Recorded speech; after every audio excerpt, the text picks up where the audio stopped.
Наш денешен гостин во емисијата во живо програма на градовите е Мирослав Марина. Поводот е навистина одличен во рамките на Скопско лето, една манифестација, културна манифестација, фестивал на градот и имавте промоција во центарот на градот во Пелистер и тоа е едно култно место за скопјани. Навистина го одбравте местото кое што е препознатливо за скопјани. Промоција на вашата книга Црно-бело. Има тука многу фотографии. 100 фотографии, меѓутоа за едно творештво повеќе од 50 години. Повеќе, доста повеќе. Почетоците се, кажувате, кога немав дигитален фотоапарат. Како се почна? Како се фотографираше на почетокот? Со филмови. Купувавме филмови, купувавме развијачи, па ги развивавме филмовите, ги сушевме, ги перевме и вадевме фотографии. Потешко беше тогаш. Затоа што тоа што ќе се слика, тоа што ќе излезе од развивањето, тоа е.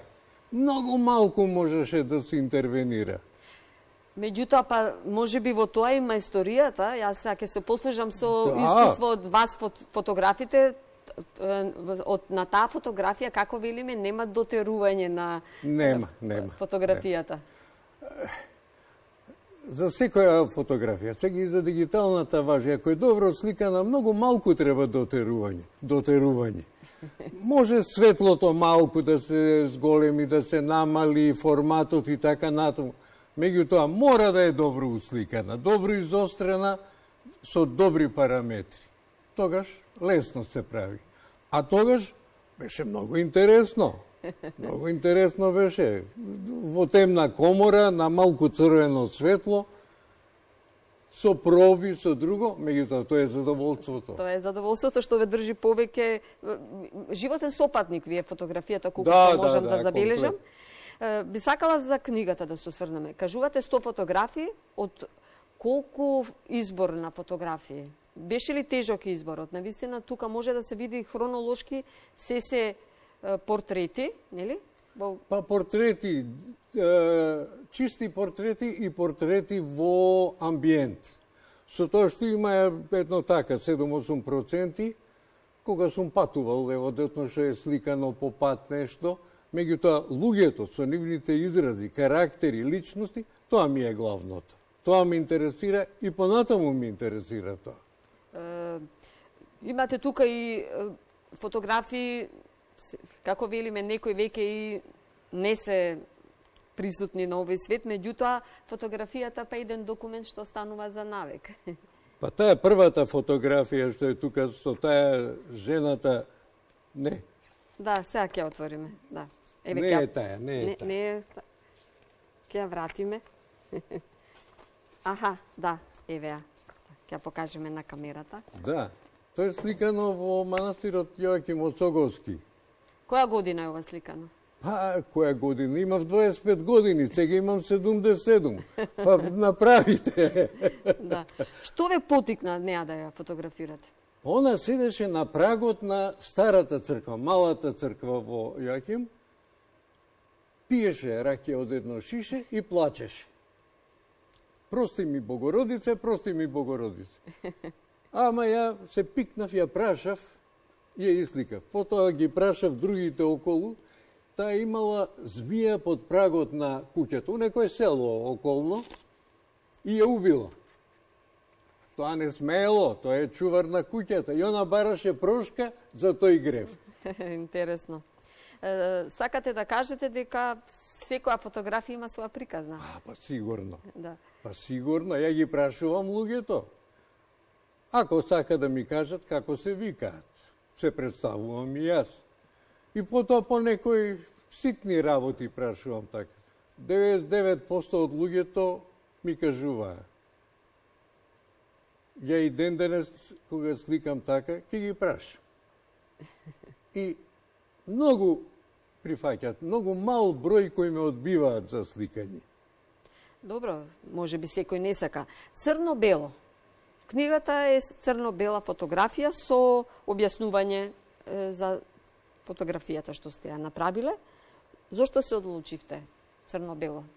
Па црно-бело, градацијата на црно-бело фотографија, мислам дека ми дава добар алат за да регистрирам еден лик, еден карактер, личност, бидејќи тоа ме интересира мене. Мислам, може и колор, зошто да не? Ја, како алатка, сум избрал црно-бело. Тоа е мој личен избор. И цел живот тоа го терам. Сакам да ве прашам, еве споменавте зошто да не и колор во боја. Меѓутоа, има друга димензија кога е црно-бело, особено кога се работи за портрет. Не мора да значи. Зависи од ликот, зависи од околностите, зависи од расположението. Колорот, знаете, може да ве потикне да правите убави фотографии, кои ќе бидат наџиџани, украсени, насмеани, така на... Не ме интересира тоа. Јас сакам ликот како што е да го регистрирам. Во природна форма. Се разбира. Да, така и се забележува. Да. Навистина, потоа се кажувате на почетоците, тоа не само за вас, тоа е за вашите генерации, така се работело, така се фотографирало. Сега во дигитална форма. Да. Е полесно, по-професионално, ако направиме компарација помеѓу филмската и дигиталната форма? Дигиталната фотографија е сега многу поудобна, да така кажем. Дигиталните апарати сега имаат огромни можности, неверојатни можности. А ја како влагам во најдобри години и не гледам веќе добро, ми помага мене таквиот апарат. Тие сега се, како да кажем, све помали, а со поголеми можности. Има аутофокус, само изострување, што многу ми помага. Ја веќе не можам да го видам да го изострам објектот. Тој сам го прави. Има и тука проблеми. Меѓутоа, многу е лесно. Плюс, обработката на дигиталните фотографии иде во Photoshop програмот, кој што е нешто дар од Бога. Тој прави се. Да, навистина е полесно. Меѓутоа, живееме во ера, нели сите сакаме и со мобилни некако да се фотографираме и навистина долги години се задржува фотографијата, како да кажеме, во тренд, во мода. Секој сака фотографија. Сакам да ве прашам, секој не може да биде фотограф, нели? А зашто да не биде? Денеска, сами рековте дека може и со мобилен апарат. Се испаѓа добри фотографии. Денес фотографијата е многу демократизирана, така да кажа. На секого му е пристапно да фотографира. Ако избере тема, ако избере обработка, сега треба малку да се вложи труд, затоа што алатките се добри, квалитетни, меѓутоа фотографијата е во нас. Така. Вие инаку сте архитект по професија, меѓутоа постојано сега зборуваме, поводот е за вашата книга Црно-бело. Во книгата се прикажани портрети. Што друго ве интересира за овие преку 50 години? Што се имате isfotografirano? Може би кратко е времето, ама вака секогаш што ве потикнувало и што ви било мотив да фотографирате? Од почеток сум на луѓе. Од почеток ме интересираат човечките ликови.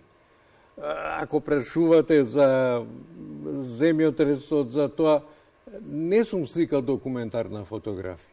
Едноставно, не знам, инстинктот не ми проработил тогаш да го работам тоа. И луѓе тогаш послабо сликав, а впрочем, кога беше земјотресот, уште бев тинејџер, нити имав апарат асален. Имав некој руски Смена 6 или не знам кое, заглавуваше, правеше, го гребеше филмот и така натаму.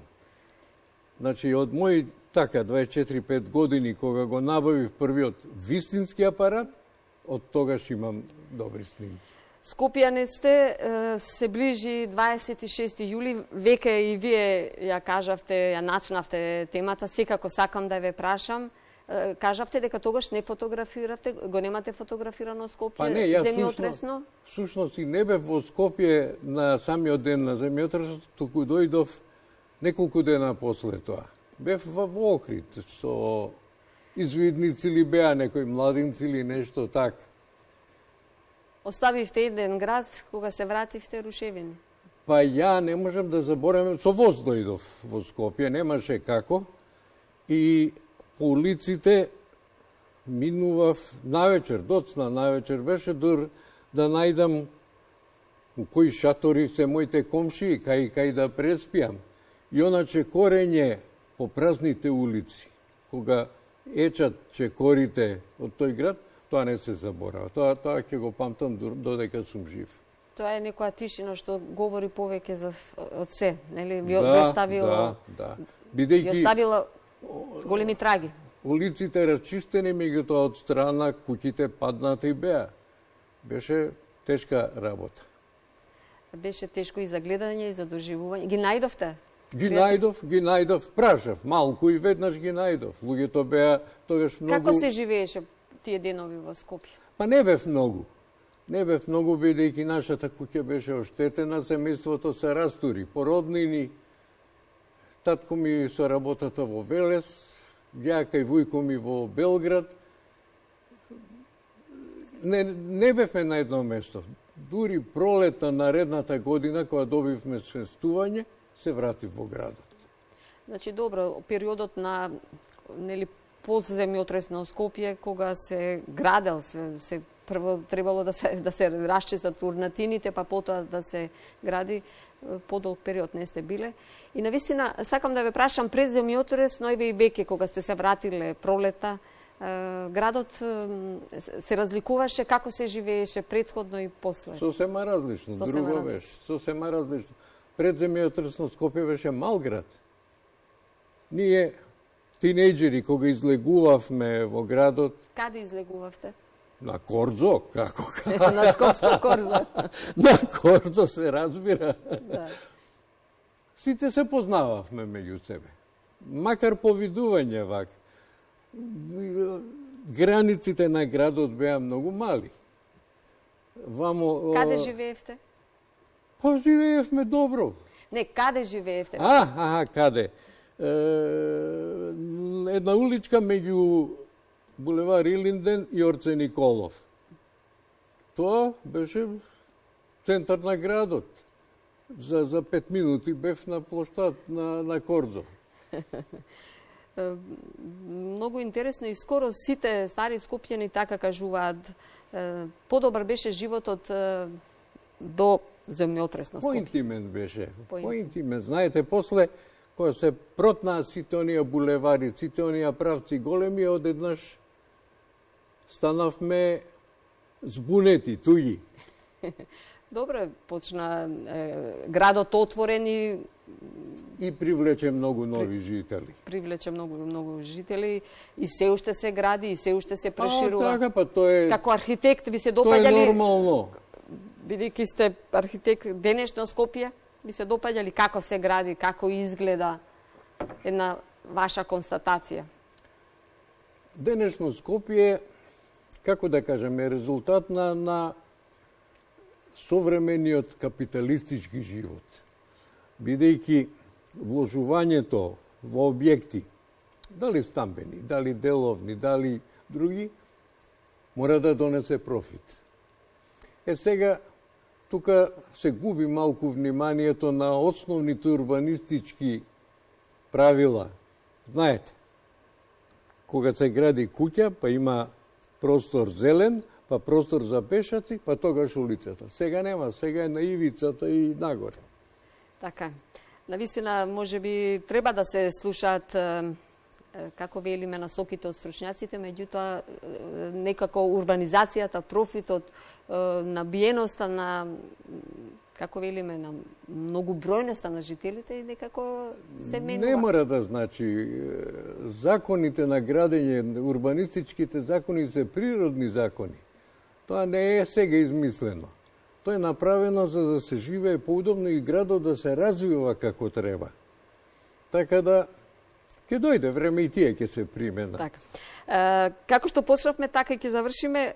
Мирослав, ме интересира, излегувате се уште, фотографирате? Да, обавезно, како? Сега ќе ги спомнам годините. Радиусот на движење ми се намали. Меѓутоа, штом видам лик кој ми интересира, а си носам апарат со мене секој пат, и реагирам. Прашувам, сликам, некои мотиви, некои луѓе, се враќам и некој друг ден повторно да ги сликам. Па тоа е задоволство. Кај мене е најглавно задоволство да исликам со апаратот и да ја отворам сликата. Тука завршува. После некои изложби, некои промоти, веќе не ме интересира многу. Добро, тоа бидејќи го кажувате дека е ваша животна преокупација, огромна љубов кон фотографијата, само по себе го дава вашиот одговор. Ке ви се заблагодарам пред се што навистина на овие високи температури. Па добро, малку се загреавме, ете. Добро, ама ни направивте огромна чест што дојдовте во емисијата во живо програма на градовите. Се гледаме во следна прилика со можеби ново издание. Па сега да сме живи и здрави, ќе видиме. Ова е селекција од 100 фотографии. Има многу необјавени, неупотребени, а имам и нови. Сега... Значи, необјавените и новите во нова книга. Уште еднаш ќе ви се заблагодарам. И јас ви благодарам.